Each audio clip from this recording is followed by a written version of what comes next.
Hi everyone. Nara ko'y realization karon ba nga iingon sa inyo Ah, kani nga realization makatag ni siya og lesson sa ato ang tanan. I want to give you a beautiful word and that is the word knocking. Asa man na ma-apply dan nga word?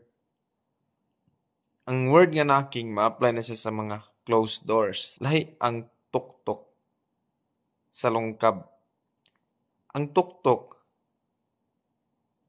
ah dili puwersado, dili siya gipugos ba. Kanang tuktok ka, ulat ni nga maabrihan ka, and then kung di pa kabrihan, tuktok na bukaw tro. Finana ang pagtuktok. Ang lungkab,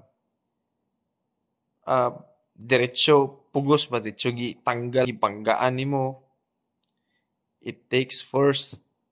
And then, kanang lungkab, di na kahulat. Wala na sa timing. Kay, tarong timing man ang pag-abri.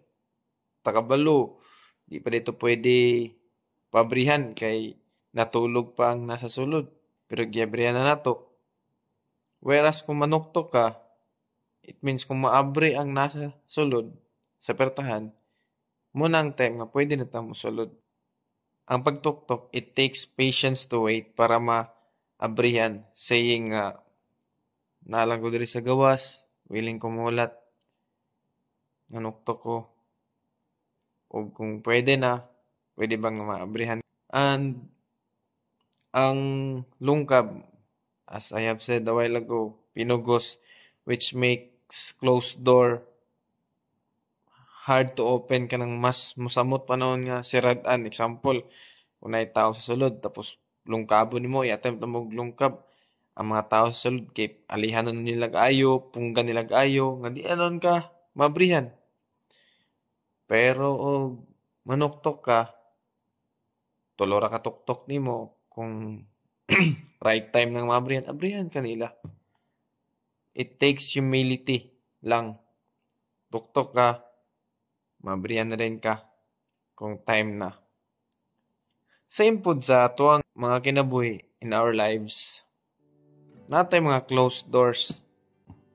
And kana nga closed doors, dili na siya mabrihan kung di ta manuktok. And kung ato po ng lungkabon, kung atong persahon nga maabot sa atong kinabuhi nga opportunity, kaya ang closed doors, ang doors tells about or it means opportunity sa atong kinabuhi. Kung di ta kaulat, lungkabo na to na, siguro maabre, pero not the right time. Kaysa to ang diskarte man. Ito namang kaguling nga diskarte. Maong naabre na ang opportunity. Pero if pugso na to lungkab, mas musamot na sirado, mas mawala no ng opportunity sa to. Pero once nga mo tuktok ta, it develops perseverance, patience sa to, humbleness, kato, humility, manuktok ta. Pero naging action, manuktok ta, dili kay magulat rata sa pertahan nga maabri. Manuktok tiya ta, it means gaistorya ka ba nga, nara ko diri sa gawas, gahulat, kung manuktok ta, nagi panahon, nagi right time nga maabri na siya nga opportunity para sa ato. So, maura to, thank you, and God bless.